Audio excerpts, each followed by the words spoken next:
Elon Musk can't go broke.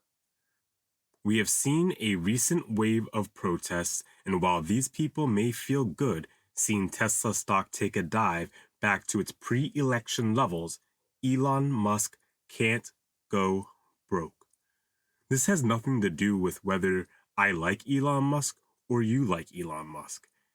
This is purely financials and the reality of the investment industry. Let me explain. The protesters' strategy. To understand this, we must first understand the protesters. Why are people protesting, and why do they hope it will make a difference? I'm going to assume you have some background if you've clicked this video, but if you don't, here is the too long didn't read. Elon Musk supported a presidential candidate who won. The opposing side does not like that presidential candidate. They are taking it out on Elon Musk. Their hope is that by crashing the stock value of Tesla, Elon Musk will have to sell Tesla stock due to debt he took out to purchase the company Twitter. This sounds like it makes sense in theory, but will it actually work in practice? Let me explain why it won't. Why the protesters will fail. The debt Elon Musk took out is not in his name. The way the deals are structured, the company takes the debt out themselves during the purchase. When I first learned how these deals were done, it confused me. How is this possible? But rich people are rich for a reason. Thus, the company is able to take out the debt on your behalf and not yourself. This is called a leveraged buyout. I can already hear some people say, okay, but if the company is taking on the debt and they're going into bankruptcy, Elon Musk will have to inject more money. Therefore, he will have to sell Tesla stock, and it will hurt him. Normally, this is true for people. However, this is not true for businesses. This depends on where they got their funding. Banks are more strict with funding. Thus, their portion of the funding might be more at risk. However, banks already sold their bonds for 97 cents on the dollar.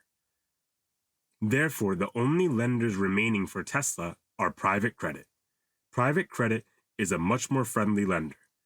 Many times, they will do whatever possible to make sure that their borrower is able to stay afloat. Many times, loans will allow you to add interest to the principal without payment for a period of time. Even still, you may be able to negotiate a grace period, or any numerous number of other terms. Any type of thing you can think of can be made up, and they can do it. Their end goal is not to harm the business and to eventually cash out at the end. They are very successful at doing this. They would rather earn an additional 2% to 3% return than take over your business. They do not want to operate your business as that is not their expertise, and that's hard work. There were talks of Elon Musk margining his shares to purchase Tesla, but I can find no evidence this actually met the final closing deal. By all accounts, Elon Musk sold enough shares of Tesla to close the deal, including shares sold after the deal was closed. So, to quickly recap here, Elon did something people don't like. They believe they can hurt him financially and force him to sell the stock. It won't work because his lenders are extremely flexible as they are no longer banks. There's no current evidence his Twitter investment is even backed by Tesla stock. But let's say you don't believe me. You believe you can crash Tesla stock. Even still, this concept doesn't work. Even if Tesla sells 0 cars, Tesla can't go to 0. Tesla can't go to 0. Tesla is more than its car business. This company could sell 0 cars and still be worth billions of dollars. It is actually quite normal for this to happen today. Many companies who are losing billions of dollars are still worth billions of dollars. WeWork was famously worth $67 billion while losing money, with a business model that made 0 cents before going bankrupt. Investors care more about whether a company is currently making money. They care about the future. Tesla, without cars, is still worth a ton of money due to their robotics technology. Many companies want to replace their human workforce with robots. The first company to be able to successfully deploy humanoid robots at a 100,000 unit a year run rate will be worth, in my estimation, $10 trillion. A 1% chance at $10 trillion would be worth $100 billion. I think Tesla has a more than 1% chance at leading the world in robotics, easily. And it doesn't matter if you feel they don't have that chance. Companies are worth what an investor feels they are worth. If enough people feel Tesla has a 1% chance, and I'm sure we can find enough people who are degenerate gamblers alone who will take this bet before we need to find investors or fans of Elon Musk, then Tesla will always have a massive valuation. Even still, there is an even larger reason this is all pointless. SpaceX. The real reason Elon Musk can't go broke. SpaceX. SpaceX is Elon Musk's trump card.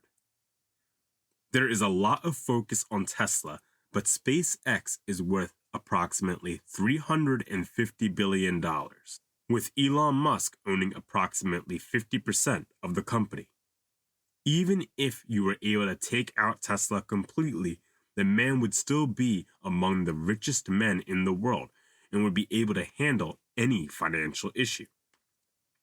SpaceX is valuable due to its ability to frequently launch into space. As we saw with the recent stranded astronauts in space, no one else was able to bring them home because there were no alternatives. Unless you consider the people who originally stranded them, Boeing, an alternative. I think we all know Boeing doesn't have the best reputation. I wouldn't even trust Boeing to send me a flight to save me, let alone fly into space. SpaceX currently has the most satellites in space, more than any other government at 10,000 satellites. This system, known as Starlink, allows for the first high-speed global telecommunications system. This is all owned by one person. This is worth $350 billion today. It could easily be worth trillions of dollars once the system is fully operational. This is why Elon Musk is so wealthy. He owns multiple businesses, each with multiple ways to make them extremely valuable. Conclusion. While many people may want to hurt Elon Musk financially, you will barely make a dent. People who provide value become wealthy. Elon Musk's businesses are objectively valuable, even to the people who hate him. His main detractors are people who used to promote the same cars they now hate. The issue for his detractors is, if you want the most cost-efficient EV right now, it's a Tesla due to its cost to range to charging performance. If you want the best satellite launch system, it's SpaceX due to its cost and reusability of parts. If you want the best satellite communication system, it's Starlink due to having the most satellites in space, with no one coming in a close second. If you want the website seen as the most authoritative place to post your news, it's Twitter, due to President Biden announcing the end of his second presidential run there first. People use his products because the alternatives are not as good. He's rich because he provides products and does things people want him to do. It's really that simple. I know a lot of this is more emotional and not logical, and if you stuck with me this long, cool. But I just wanted to explain why this was stupid for anyone bored enough to listen. Thanks. Bye.